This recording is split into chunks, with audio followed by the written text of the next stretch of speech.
Bien bonjour à toutes et à tous, ici The Marvelman. Aujourd'hui on se retrouve pour ce 30e récap de Marvel News, donc je vais vous faire récap de toutes les news Marvel qu'on a eu dans la semaine. Mais avant ça, je voulais vous souhaiter à tous une bonne année. Voilà, merci, ça fait bientôt presque dans quelques mois, un an que j'aurais fait ouvrir la chaîne. Donc voilà, ça me fait plaisir et je voulais tous vous souhaiter une bonne année. Et donc pareil, j'ai pris un petit peu de temps, mais pas mal de vidéos vont arriver, vous inquiétez pas. Une des prochaines sera ma vidéo sur Fisk, elle est assez longue, c'est pour ça que je mets du temps à la faire. Et voilà, donc j'espère que vous avez passé des bonnes vacances. Vous êtes prêts? On passe à la vidéo. Pour Hawkeye, il y a des petites scènes coupées que j'ai oublié de vous parler dans le dernier récap. Donc évidemment, il y a du spoil. Déjà, il y a deux scènes post-génériques qui ont été coupées. Une où c'est Fisk qui recevait l'épée de Ronin, avec Clint qui lui disait de ne pas s'approcher de lui ou de sa famille ou de Kate Bishop, et que sinon il allait le tuer. Ça aurait été bien de le mettre, comme ça on aurait su que Fisk était vivant. Il y en a une aussi qui montrait Eleanor Bishop, la mère de Kate Bishop, en prison, et que ça préparait son arrivée en tant que Madame Mask, qui est une mafieuse dans les comics, enfin bref. Dommage aussi d'avoir coupé ça. Et aussi pas mal de scènes entre Fisk et Maya Lopez, donc Echo. C'est vrai que j'aurais aimé justement voir plus entre deux, donc c'est vrai que c'est dommage. Aussi Vincent D'Onofrio, donc qui joue le Cade, a dit qu'il aimerait beaucoup que le personnage de Vanessa, donc sa femme, revienne. Donc c'est vrai, on ne sait pas encore ce qui lui est arrivé dans Hawkeye, donc c'est intéressant de voir la suite. Aussi, on a appris que Kevin Feige était celui qui avait un peu insisté pour avoir la comédie musicale. Ah bon, même si je n'étais pas fan, ok. Et le mec qui a fait la comédie musicale a dit qu'ils avaient fait de leur mieux, les équipes, mais qu'évidemment il comprenait la déception des fans d'avoir ça en scène post-générique. Aussi, le making-of sortira le 19 janvier. Aussi, à propos d'un Black Widow 2, une rumeur dit que le film serait en préparation et qu'il mettra en scène le duo de Yelena Belova et de Kate Bishop. Alors en vrai, la source n'est pas très fiable, donc encore une fois absolument rien de sûr, mais je reconnais que l'idée est sympa et beaucoup de gens ont aimé leur duo dans Hawkeye. En lien avec Eternals 2, c'est apparemment les personnages de Eternals apparaîtront dans plusieurs projets avant d'avoir leur suite. Comme a priori, j'y bien. Thor 4, The Marvels, les Gardiens de la Galaxie 3. Alors oui, c'est cool, mais moi personnellement, je voulais que les Eternals restent très loin de ces projets, car étant quand même qualitativement, je trouve, pas mal au-dessus. Je préférais vraiment qu'ils restent dans leur coin et qu'ils fassent leurs propres aventures, mais bon.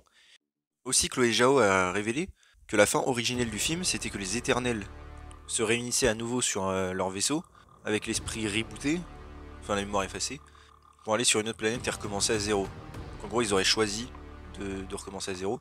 Et il y aurait eu Eros avec eux, donc le frère de Thanos aussi.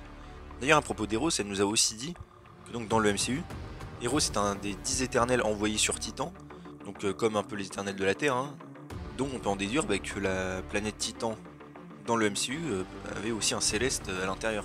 Donc c'est intéressant aussi de savoir pourquoi il serait devenu le frère de Thanos. Peut-être qu'il s'est fait accepter parmi la civilisation. On verra ça dans un autre film, bien sûr.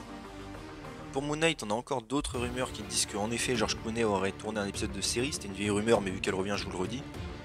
D'ailleurs, une nouvelle rumeur dit que la série sortira en février, même si c'est assez logique, on verra. Aussi pour Black Panther Wakanda Forever, une petite news que j'ai trouvée intéressante et étrange, c'est qu'apparemment, bon c'est qu'une rumeur, Okoye aura une relation avec une femme dans le film. Et ce que je trouve étonnant, c'est qu'en fait dans le premier film, elle était mariée. Donc vu que son mari les a trahis, peut-être qu'elle s'est séparée ou peut-être qu'il sera pas dans le film. Voilà, je me demande. Pour les Gardiens de la Galaxie Volume 3, on a James Gunn qui nous a confirmé qu'on n'aurait pas de trailer en 2022 du film. Alors franchement, je suis un petit peu étonné quand même. J'imagine bien quand même un petit teaser dans le Holiday spécial à la fin de l'année. Et aussi une rumeur dit que l'acteur Chukwudi Iwuji, qui a été casté dans le film pour un rôle inconnu, jouerait en effet le maître de l'évolution, qui sera sans doute un des méchants du film. Et honnêtement, si on procède par élimination, c'est assez logique. Pour I Am Groot, on a eu quelques petits storyboards que je vous affiche. On peut y voir d'ailleurs que Drax sera dans la série, même si bon, sans doute. Pour Thor Love and Thunder, on a une petite image de Valkyrie, donc avec un nouveau costume qui je reconnais est assez sympathique, je trouve. Vous l'avez vu, on a aussi eu une image pour Thor et Jane Foster. Et aussi une nouvelle liste sur IMDb suggère le retour de Peter Dinklage pour jouer le nain Eitri, qui était dans Infinity War. Alors honnêtement, pourquoi pas. D'ailleurs, c'est peut-être lui qui reforgera Mjolnir, tant qu'on y est. Pour The Marvels, on a une image qui provenait des équipes du film, donc où il y a des photos avec tous les acteurs du film, sur le côté. Et même si c'est flou, on peut y distinguer une photo de Tessa Thompson, alias Valkyrie, et aussi de Lashana Lynch qui jouait la mère de Monica Rambeau, Maria, qui elle d'ailleurs est censée être morte. Alors qu'est-ce que ça veut dire? Est-ce que la mère de Monica reviendra en flashback? Est-ce qu'elle est encore vivante? Et surtout Valkyrie pourrait-elle donc faire un petit caméo dans The Marvels? Honnêtement pourquoi pas, j'ai envie de dire. Mais on verra. Pour Daredevil, alors ça évidemment ça rejoint évidemment déjà toutes les rumeurs que je vous ai déjà dit, mais un autre leaker assez fiable dit qu'en effet on va voir Daredevil un petit peu partout en général, dans plein de projets, et qu'évidemment il finirait par avoir sa saison 4, son revival de sa série, d'ici 2-3 ans. Voilà. Mais comme je dis, ça on le savait à peu près déjà. Aussi à propos de Ghost Rider, Bon, comme je disais la dernière fois, apparemment un nouvel acteur aurait été casté pour un nouveau Ghost Rider, autre que Robbie Reyes qui jouait le Ghost Rider du MCU. Et son interprète, Gabriel Luna, l'acteur, depuis quelque temps arrête pas de dire de ne pas perdre espoir et reposte beaucoup de trucs de Ghost Rider. Et dit d'ailleurs qu'il est prêt quand il veut, en mentionnant Marvel Studios, etc. Donc bon, la dernière fois qu'un acteur a fait ça, c'était quand même Vincent D'Onofrio, il était de retour dans Hawkeye. Donc il y a moyen que le Ghost Rider Robbie Reyes revienne. Surtout qu'on sait depuis toujours que l'acteur, comme la plupart des gens des autres séries MCU, ont un contrat pour apparaître dans un film. Charlie Cox par exemple en avait un. Aussi à propos de retour de persos de séries MCU de Marvel TV, donc vous savez toutes les anciennes séries MCU, qui sont toujours canon encore une fois, un insider pareil assez fiable répondait à des questions sur Twitter et qu'on lui a demandé s'il y avait des plans pour Cloak and Dagger, les Runaways ou Hellstrom dans un projet là tout de suite, il a dit que non. Donc voilà, vous attendez peut-être pas à voir ces personnages pour l'instant revenir, même si évidemment c'est pas parce qu'ils sont pas prévus dans un projet maintenant qu'ils ne reviendront jamais. On a bien vu, hein, là il faut revenir pas mal de persos des séries comme les séries Marvel Netflix, Agent of Shield aussi ça va pas tarder, voilà quoi. Pour Doctor Strange, du Multiverse of Madness, alors il y a eu une rumeur comme quoi apparemment à la fin du film Wanda ferait quelque chose qui ramènerait les mutants, comme ce qu'il y avait à l'époque comme théorie pour WandaVision, hein. Mais si WandaVision c'était sûr qu'il n'y avait pas de mutants. Et donc après qu'est-ce qu'elle va faire? Est-ce qu'elle va créer les mutants dans le MCU? Parce que c'est trop tard pour dire qu'il y avait des mutants dans le MCU. Ou plutôt ramener ceux du multivers vu qu'on sait qu'on les verra, ceux de l'époque. Peut-être que limite je préférais cette option là même si c'est une facilité scénaristique parce que comme ça on aurait déjà des X-Men établis et qu'on aime déjà. Et si on faisait ceux du MCU, bah ce serait encore une fois un reboot. Et les personnages avec un passé comme Wolverine, Magneto, Profix, bah on ne pourrait pas les exploiter vu qu'ils n'existaient pas avant. Donc je pense que c'est la meilleure solution. Autre rumeur intéressante, c'est qu'apparemment un Inhumain apparaîtrait dans le film Doctor Strange 2, à travers le multivers. Et ce qui est intéressant, c'est qu'à la base, la rumeur partait d'un site extrêmement peu fiable. Mais depuis pas mal d'insiders assez fiables en général, ont relayé l'information disant que oui, il apparaîtrait, et qu'il serait joué d'ailleurs par ce serait Black Bolt, et qu'il serait joué par celui de la série. Donc en gros, on aurait un variant du Black Bolt du MCU qui apparaîtrait dans le multivers, et il serait joué par le même acteur qui le jouait dans le MCU. Donc c'est assez intéressant, d'ailleurs j'avais toujours dit que si les Inhumains reviendraient un jour, ils ne réutiliseraient sans doute pas ceux du MCU, parce que bon, vu l'échec complet de la série, voilà, mais qu'ils utiliseraient sans doute ceux du multivers éventuellement. Donc bon, ça c'est cool, et surtout l'acteur de Black Bolt j'aimais beaucoup, donc ça fait vraiment plaisir je trouve. Si c'est avéré bien sûr. Et donc il jouera un variant de celui du MCU, j'imagine dans la dimension des Illuminati. Aussi un nouveau synopsis japonais décrit que le film aura des visuels spectaculaires. Aussi qu'il y a une nouvelle menace qui ne peut pas être combattue seule, et que cette menace ressemble beaucoup à Strange. Donc ça c'est ce qu'on voit dans le trailer. Et aussi que suite à la mort de Captain America et Iron Man, Doctor Strange va prendre une place assez importante au sein des Avengers.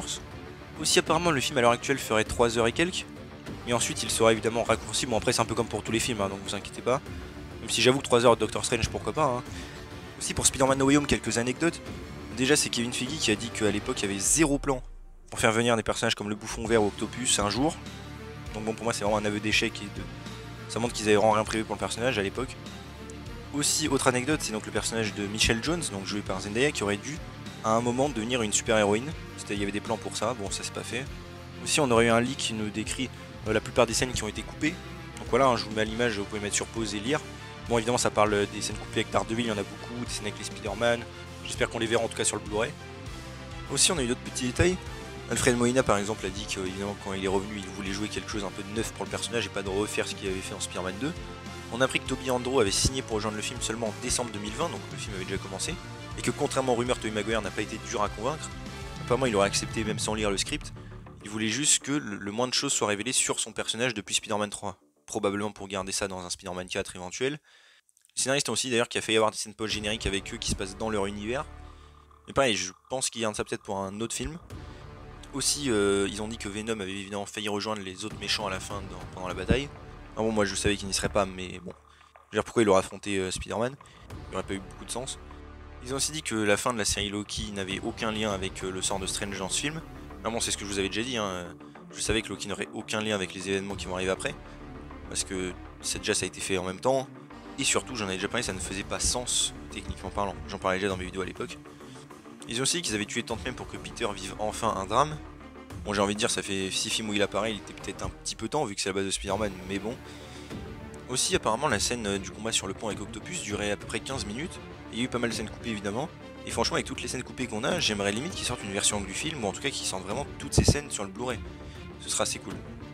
Aussi, le superviseur VFX a confirmé que l'acteur Thomas Hayden Church, qui joue l'homme sable, n'était pas sur le tournage, et qu'il a juste prêté sa voix et on lui a appris pour le faire les textures en 3D évidemment de son personnage. Et honnêtement, bon, ça n'étonnera personne, hein, j'y dirais que celui qui n'était pas là, et j'imagine que pour le lézard c'est pareil. Aussi on a appris qu'à la base, donc le film, comme à l'époque, devait se concentrer sur Kraven, mais que les méchants de ce film auraient été teasés en scène post-crédit, et c'est Kevin Feige qui, en voyant l'idée, s'est dit bah non, on va les mettre dans le film en entier, à la place de Kraven. Aussi petite news très vite fait sur Spider-Man Freshman Years, la série. Donc comme je disais la dernière fois, la production commencera en janvier, et on a aussi donc pas mal de gens qui ont été recrutés, qui ont travaillé entre autres sur la série Harley Quinn, animée, ou même des séries Tortue Ninja, etc. Voilà. À propos d'Amazing Spider-Man 3, donc vous savez, il y a pas mal de rumeurs qu'Andrew Garfield ait son film, comme Tobey Maguire et son Spider-Man 4. Et ce qui est intéressant, c'est que la doublure d'Andrew Garfield a remercié sur Instagram des gens qui le félicitaient, justement pour faire le Amazing Spider-Man 3. Donc avouez que c'est un petit peu étrange. Après, évidemment, l'acteur, enfin la doublure s'est plutôt rattrapé, en disant que non, il n'était pas au courant, tout ça, mais bon, avouez que c'est quand même bizarre. Alors aussi, à propos de Spider-Gwen, apparemment Sony voudrait évidemment Emma Stone de retour pour lui donner un rôle quelque part. Alors là on n'a aucune idée du projet, de quoi que ce soit et tout. Mais ça me paraît crédible, hein. Elle et aussi Kirsten Dunst, la Mary Jane de Tobey Maguire, avaient apparemment re-signé pour apparaître dans No Way Home, n'avait pas pu, mais voilà, il va apparaître quelque part après. Donc ça c'est cool. Aussi pour Venom 3, alors ça confirme ce que je vous ai dit la semaine dernière, c'est qu'apparemment donc Venom 3 explorera bien le multivers et on y verrait Venom affronter enfin Spider-Man. Alors a priori, comme j'ai dit, le Spider-Man de Andrew Garfield.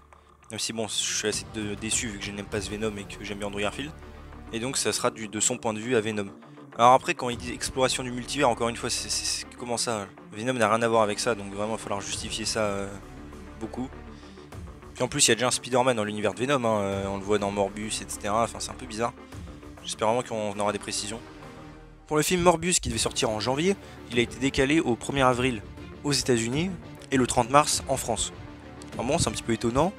J'ai vu certains dire que c'était peut-être pour ajouter un caméo d'Andrew Garfield, bon franchement je n'y crois pas pour l'instant, mais à voir.